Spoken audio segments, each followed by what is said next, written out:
तो दोस्तों मेरा नाम कल्पेश विठलानी है, क्वालिफिकेशन से सीए हूँ और सीए बनने के बाद मैंने भी 4 साल जॉब किया क्योंकि मैं काफी गरीब फैमिली से था, तो मैंने काफी लोन लेके, कर्जा लेके, ट्रस्ट से पैसे लेके अपना सीए कंप्लीट किया। 4 साल जॉब करने के बाद भी वो सेटिस्फेक्शन नहीं था कि पैसा बच रहा है, तो मैं हमेशा कुछ ना कुछ तलाश कर रहा था कि मुझे कुछ ऐसा चाहिए जहां पे मैं कुछ अपना एक्स्ट्रा कर सकूं ताकि एक्स्ट्रा इनकम आ सके। कितने लोग चाहते हैं कि और इनकम चाहिए? अभी आप जो कमा रहे हो उससे और चाहिए? हाथ ऊपर करो यार, चाहिए तो मैं बांटने वाला हूं अभी।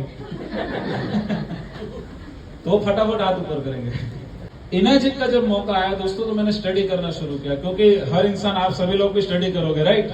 अब आप कहाँ पे स्टडी करोगे? गूगल। हाँ, शाबाश।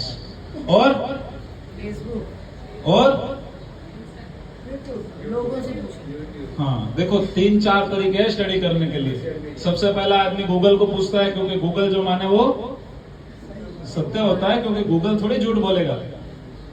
सही है ना? बराबर है। गूगल जो बोलेगा वो सही होगा। दूसरा क्या होगा? यूट्यूब होगा भाई। यूट्यूब में तो सब एकदम हाई आईक्यू वाले लोग आते हैं, क्योंकि यूट्यूब पे तो एकदम रिसर्च बेस्ड लोग आते हैं। तीसरा क्या होता है? इंस्टाग्राम होता है। और चौथा फेसबुक होता है। अब आप मुझे बताइए, ये 4 जगहों पे आदमी रिसर्च करता है, राइट? किसी के पास पर्सनल लेबोरेटरी है क्या? अपन वो सीआईडी में देखते हैं डॉक्टर साड़ू के जैसा कि भाई कोई भी आदमी आया, लाओ पोस्टमार्टम करके बताता हूँ कब जान गई थी, कहाँ गई थी, किसकी वजह से गई। ऐसा कोई है क्या यहाँ पे? तो सब लोग कहाँ पे स्टडी करेंगे? Google, Facebook, YouTube, Instagram, right? अब वहां पे जो आप स्टडी करने जाओगे और वहां पे जो लोग आपको बताएंगे, उनका आपकी लाइफ में कोई पर्सनल इंटरेस्ट है? नहीं। आपकी लाइफ में अच्छा हो बुरा हो, उनसे कोई उनको फर्क पड़ता है क्या? 2 साल पहले एक आदमी ने वीडियो बना के डाला और 2 साल के बाद उसकी सोच चेंज हो गई और उसने उसमें से कुछ परिवर्तन कर लिया, तो आपको बताने आएगा क्या? आपने राकेश झुनझुनवाला के बारे में सुना है?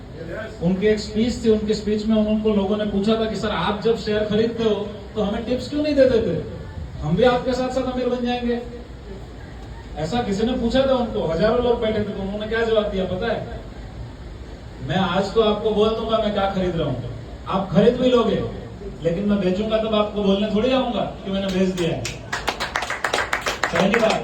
दूसरी बात, मैं स्टॉक में 1000 करोड़ लगा सकता हूँ और 500 करोड़ का भी लॉस जाए ना तो मेरा पेट का पानी नहीं हिलेगा। आप अपनी कमाई का 10 लाख लगा दोगे और अगर 5 लाख का नुकसान हो गया ना, तो आप जिंदगी भर राकेश झुनझुनवाला को गाली दोगे। इसका मतलब है कि वहां पे जो प्लेटफॉर्म पे आके बोल रहा है ना, उसका कोई मोरल रिस्पॉन्सिबिलिटी नहीं है कि उसकी बात सच हो और उसकी बात से लिए हुए डिसीजन में आपकी लाइफ में पॉजिटिविटी है। तो किससे सुन रहे हैं ना, बहुत इंपॉर्टेंट है, क्योंकि हम लोगों को डेमो दिखाते हैं, बिजनेस प्लान दिखाते हैं, इनर्जी के बारे में स्टडी करवाते हैं, इतना सारा टेस्टिमोनियल शेयर करवाते हैं, इतना सारा नॉलेज देते हैं, और बाद में लोग क्या करते हैं पता है? इंस्टाग्राम पे किसी का रील हमको भेज देते हैं, ये बोल रहे हैं अल्कलाइन पानी से कोई फायदा नहीं। 1 साल बाद उनको फायदा लगना शुरू हुआ और उन्होंने मशीन खरीद लिया, तो आपको वापस नोटिस देने आएंगे कि मैंने खरीद लिया है, लेकिन आप जिंदगी भर एक अच्छी चीज से वंचित रह जाओगे।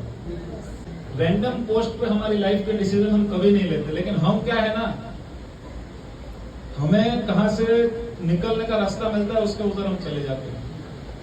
तो रैंडम पोस्ट को स्टडी करने से पहले सबसे बड़ा चीज क्या स्टडी करना है पता है? यूजर क्या कह रहे हैं और नॉन यूजर क्या कह रहे हैं।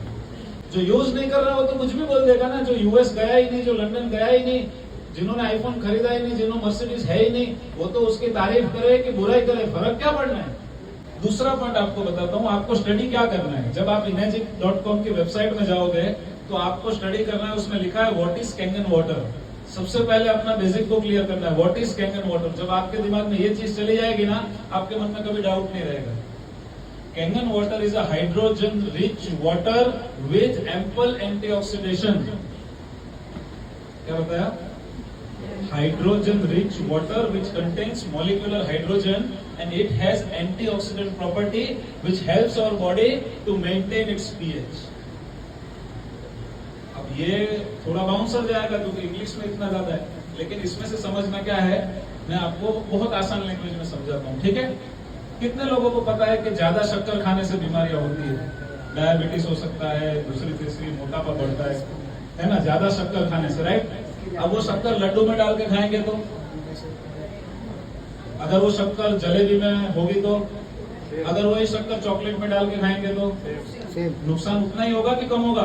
नहीं होगा है ना? वही शक्कर अगर मैंने ऐसे ही डायरेक्ट खा लिया तो, वही शक्कर का पानी बना के पी लिया तो उतना ही नुकसान होगा। यस अब जो मॉलिक्यूलर हाइड्रोजन कैनन वाटर में है उसके अनेक फायदे हैं बॉडी के हर ऑर्गन के ऊपर। अब मैं डायरेक्ट खाऊं, फ्रूट्स में खाऊं कि पानी से लूं, फायदा सेम होगा कि अलग होगा? सेम होगा तो अब अगर मॉलिक्यूलर हाइड्रोजन के ऊपर रिसर्च हो चुकी है तो मुझे पानी पे अलग से करनी पड़ेगी क्या? नहीं इसका मतलब वो आ गया ना।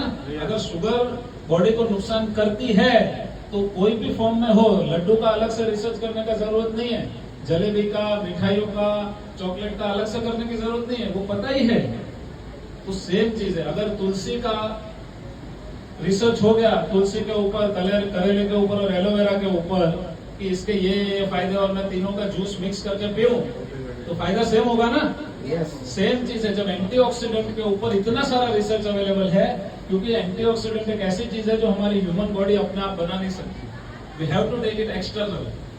अब एक्सटर्नल जब कोई भी चीज लेते हैं, अगर वो हार्ड फॉर्म में है तो उसको एब्जॉर्ब करने में टाइम लगता है। आप कभी भी डॉक्टर को एक चीज पूछना कि आप मुझे जो गोली दे रहे हो उसका फास्ट असर होगा कि इंजेक्शन का होगा, इंजेक्शन का आप पूछना उनको, वो आपको बताएंगे। एक इंजेक्शन बराबर आपके कम से कम 10 ट्रिप होगी, इतना एब्जॉर्प्शन में फर्क है।